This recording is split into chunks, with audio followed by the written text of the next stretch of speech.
याच्यामध्ये काय पाहत होतो?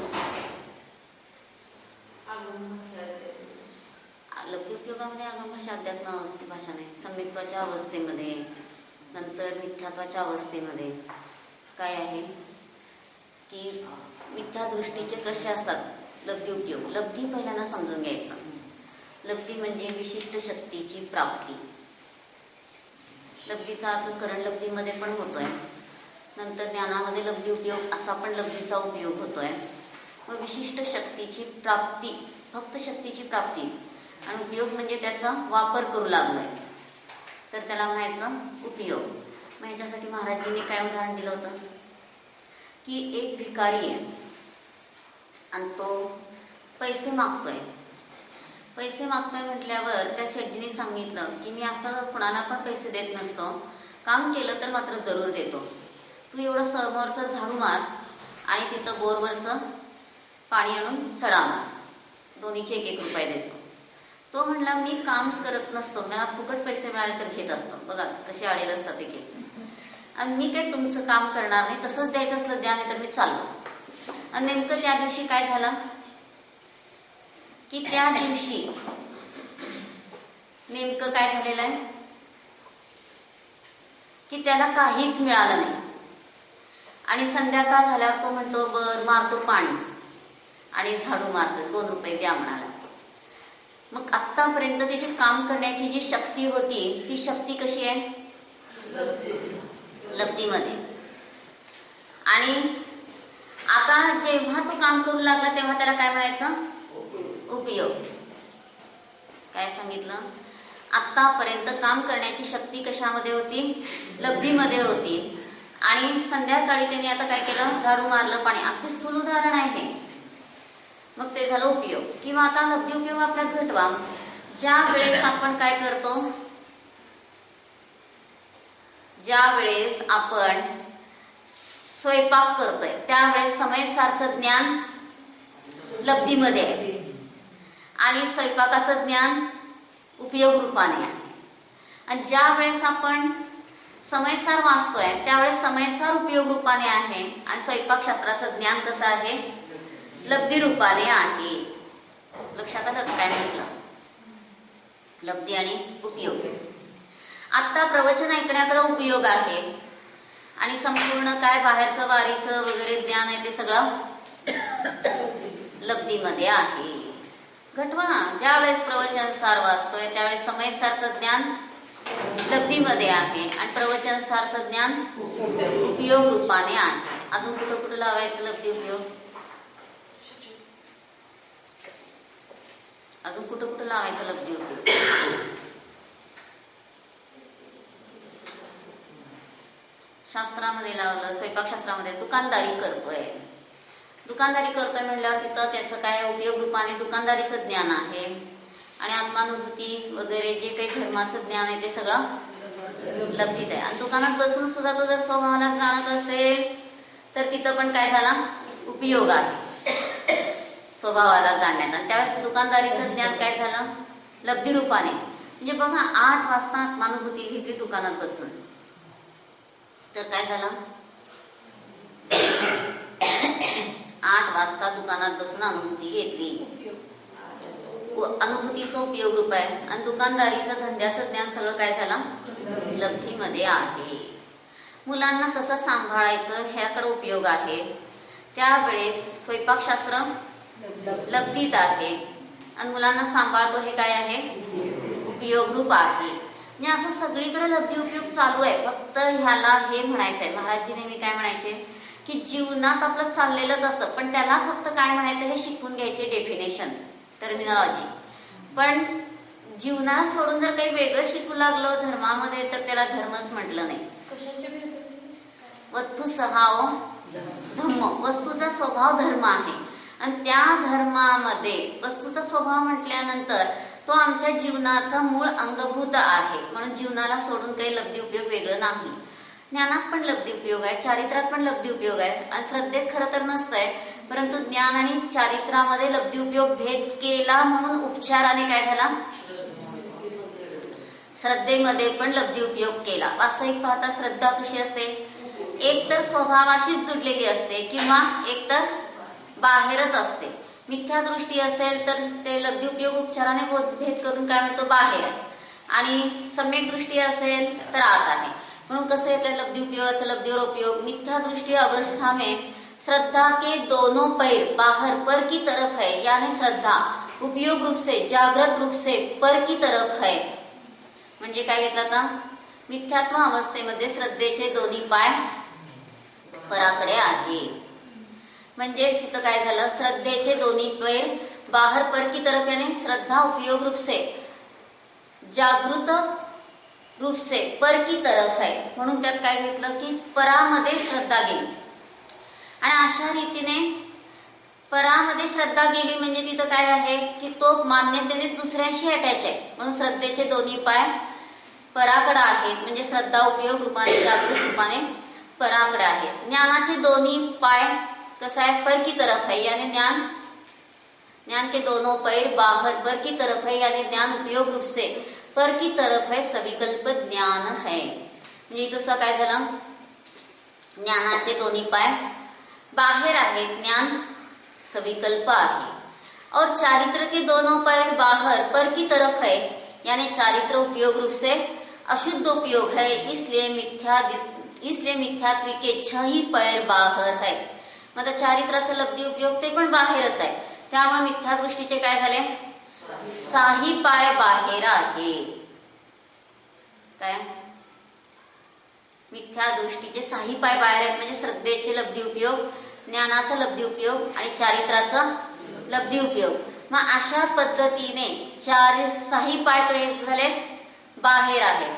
मग सम्यक दर्शन की उत्पत्ती की अथवा सम्यक्त्व सहित निर्विकल्प ज्ञान की अवस्था में, मला सम्यक्त्वाची उत्पत्ती म्हणा किंवा सम्यक्त्व सहित निर्विकल्प ज्ञानाच्या अवस्थेमध्ये काय होतं, तर श्रद्धा के दोनों पैर निज शुद्धात्मा निज ध्रुवात्मा की तरफ है, यानी श्रद्धा उपयोग रूप से जागृत रूप से निज ध्रुवात्मा की तरफ है. काय सांगितलं, श्रद्धेचे दोन्ही पाय स्वभावाकडे आहे, म्हणजे उपयोग रूपाने जागृत रूपाने निज ध्रुवात्म्याकडे आहे. नंतर ज्ञान के दोनों पैर निज ध्रुवात्मा की तरफ है, यानी बुद्धिपूर्वक ज्ञान उपयोग रूप से निज ध्रुवात्मा की तरफ है, निर्विकल्प ज्ञान है. और चारित्र के दोनों पैर निज ध्रुवात्मा की तरफ है, यानी चारित्र बुद्धिपूर्वक शुद्धोपयोग है, बुद्धिपूर्वक सम यानी वितराग है. काय सांगितलं ना, श्रद्धेचे दोन्ही पाय आत आहेत, ज्ञानाचे दोन्ही पाय आतच आहेत, आणि चारित्राचे दोन्ही पाय आतच आहेत, म्हणजे 6 पाय आत आहेत.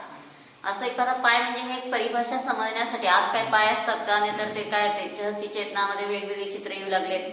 कसं कसं काय लोक काय करतायत, वेगवेगळ्या शरीरांना प्राप्त होतात. कुणाला 2 डोके आहेत, कुणाला एकदम सगळ्या शरीरभर गच्च केस आहेत, किंवा काय काय कसले वेगवेगळे विद्रूप सगळे चेहरे दाखवलेत, किंवा इतका लठ्ठ आहे की तो उठूच शकत नाही जागेवरनं, म्हणजे घरातल्या घरातच तो एका ठिकाणी बसतोय. म्हणजे हे सगळं का नामकर्म मानलं, तर योग वक्रता विसंवादन करणं अशुभ नामकर्माच्या आश्रवाचं कारण आहे. बसल्या बसल्या निंदा करायची, बसल्या बसल्या विसंवाद भांडण करायचं, म्हणजे हे सगळं काय चाललंय, अशुभ शरीर बांधण्याची व्यवस्था चालली आहे. मग तिथं त्यांनी खूप परत काय काय दिलंय की मनुष्य जन्म मिळालाय, मनुष्य जन्म मिळालाय तरी सुद्धा कसं वाया घालवतात. तर ते मनुष्य जन्म मिळालेलं वाया का घालवतात, तर त्याच्यामध्ये त्यांनी चित्रसहित दिलेलं आहे. तर कसं चित्र दिलंय त्याच्यात, की एक मनुष्य देशप्रेमाने काय करतो, की देशप्रेमाने स्वतःला पेटून घेऊन पळायला लागलेला आहे, आणि शेवटी त्यामध्ये तो काय झाला, देशप्रेमाने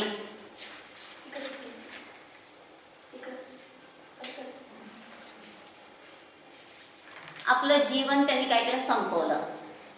नंतर म्हणजे आता त्यांनी हेडिंगच काय केलं, मनुष्य पर्याय बरबाद करते लोक. मग आता परत त्यांनी काय दिलंय, तर हा तर जळत चाललेला आहे, आणि ह्यांनी डोक्यावर घरटं तयार केलं. आता घरटं येऊन करतात घरामध्ये, पण ते पण काय सांगितलं, अशुभ सूचक सांगितलंय.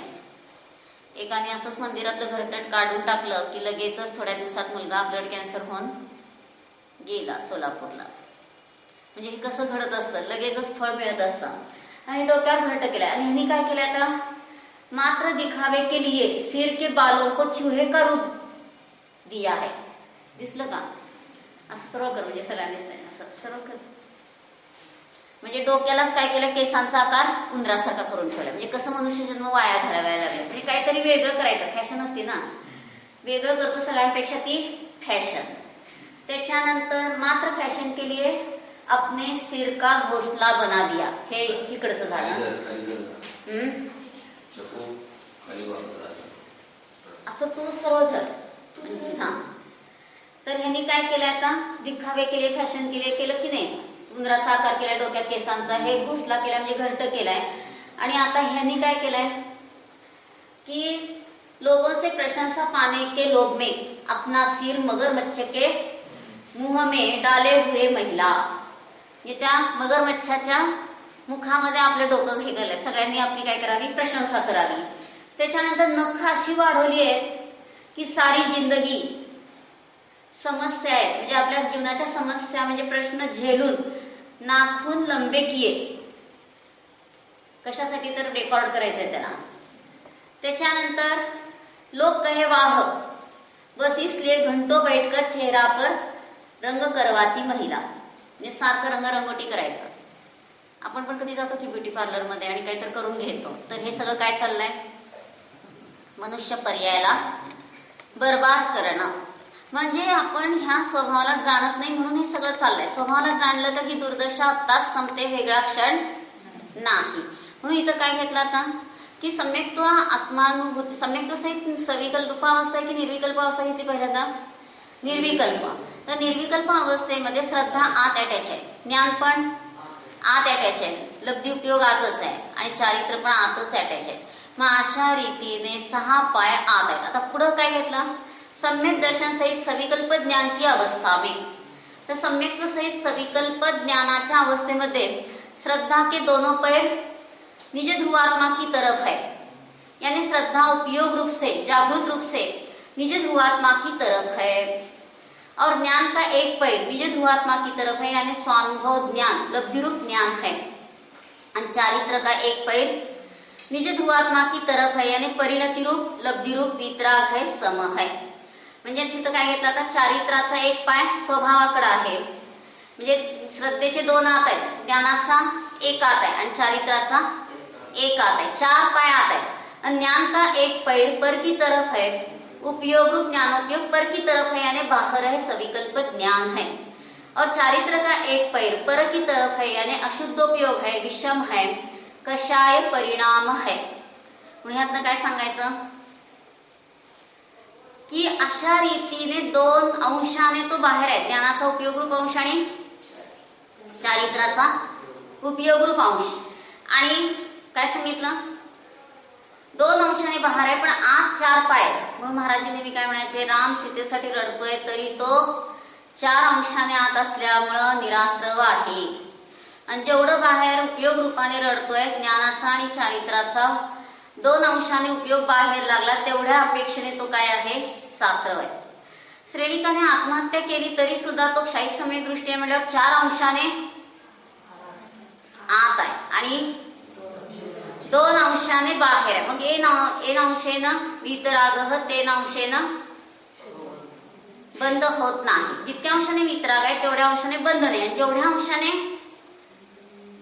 सराग आहे तेवढ्या अंशाने बंद आहे. म्हणजे 2 अंशाने बाहेर गेला म्हणून 2 पाय बाहेर आहेत म्हणून बंद आहे, आणि 4 अंशाने आत आहे म्हणून तो कसा आहे, अबंद आहे. कोणाची गोष्ट चालली आहे आपलीच. मग सविकल्प अवस्थेमध्ये 4 पाय आत आणि निर्विकल्प अवस्थेमध्ये 6 पाय आत.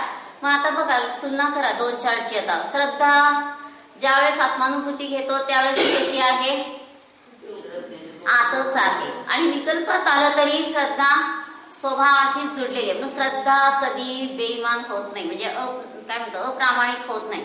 ती प्रामाणिकपणे स्वभावाशी जुडलेली आहे. आपण इथं बसलोय तरी माझं घर तिथं आहे, ही श्रद्धा सुटलेली असती का, चालूच आहे. म्हणजे बाहेरचं अगदी स्थूल उदाहरण आहे. मग तसं ज्ञानी बाहेरचं खातोय, पितोय, सगळं करतोय, 5 इंद्रियांच्या भोगात पण दिसेल, परंतु तो कसा आहे, स्वभावाशी जुडलेला आहे.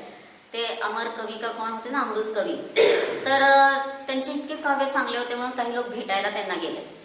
आणि भेटायला गेल्यावर काय झालं, ते 7 गाद्यांवर, म्हणजे गाद्यावर गाद्या 7 गाद्या, आणि त्याच्यावर ते झोपलेले.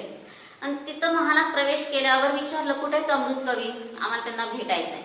आणि त्यांच्या डोक्यात चित्र काय, इतके त्यांनी चांगले आध्यात्मिक काव्य केले, म्हणजे खूप विरक्त असतील म्हणून ते सगळे त्या दृष्टीने पाहत गेले. ते म्हणाले मीच येतो.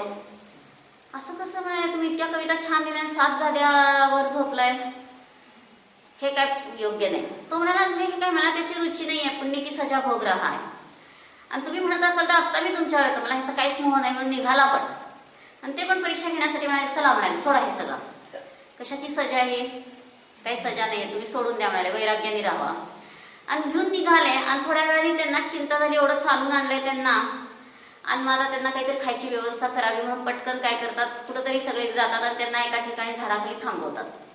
आणि ते तिथं आता दमलेत म्हणल्यावर ते जरासं तिथं विश्रांती घ्यायला पडलेत. आणि तेवढ्यात नेपाळचा राजा त्यांना भेटायला निघालेला असतो. आणि म्हणाले जान मंत्र्यांना आपण भेटायचं, ते इथंच झाडाखाली आहेत. पटकन त्यांच्यावर सगळं असतं सामान, त्यांनी रूम तयार केली, त्यामध्ये पलंग सगळं गाद्या वगैरे हलगत उचलून त्यांना त्याच्यात ठेवलं. आणि हे लोक परत आले, म्हणाले हे काय भानगड, आता आपण यांना आपल्या बरोबर नेलं, परत ते गाडीवरच. मग त्यांनी त्यांना उठवलं, म्हणाले काय हे, तर म्हणाले पुण्य की सजा भोग रहा. आणि म्हणाले मला काहीच नाही, ह्याच्याबद्दल पण मोह नाही, घराच्या बद्दल पण नाही, काहीच नाही. आणि मग त्यांना लक्षात आलं की बाहेरून आपण त्यांचं प्रामाण्य ठरवू शकत नाही. तसं आपण आता तो आत्महत्या करतो म्हणजे असमाधी झाली असं नाहीये. श्रेणिकाची क्षायिक सम्यक्ता म्हणजे समाधीच झाली. राम सीतेसाठी रडतो, अगदी झाडांना विचारतो. आपण विचारतो का माझी ही बायको कुठे गेली, हे झाडांना सांगा, असं काय आहे का? पण तो इतका वेडापिसा झालाय तरी सुद्धा क्षायिक सम्यक्त्व गेलेलं नाही. पण 4 अंशाने आत आहे तेवढ्या अंशाने अबंध आहे, आणि 2 अंशाने बाहेर गेला तेवढ्या अंशाने बंद आहे. ज्ञानाचा उपयोग आणि चारित्राचा उपयोग रूप बाहेर आहे, आणि 4 अंशात मुख्यतेने ज्ञान चारित्रातच आहे. श्रद्धेमध्ये आरोप केलाय, इतर गुणांची चर्चाच नाहीये. लब्धी उपयोगाचा तर मुख्य सम्यक दर्शन ज्ञान चारित्राशी संबंध येतोय. श्रद्धा तर स्वभावशीच जोडलेली आहे, म्हणून त्याच्यामध्ये उपचाराने लब्धी उपयोग केलाय. ती खरे उपयोग रूपच असते श्रद्धा, आणि मुख्यतेने ज्ञान चारित्राच आहे. चार्ट नंबर किती? Chart number 9.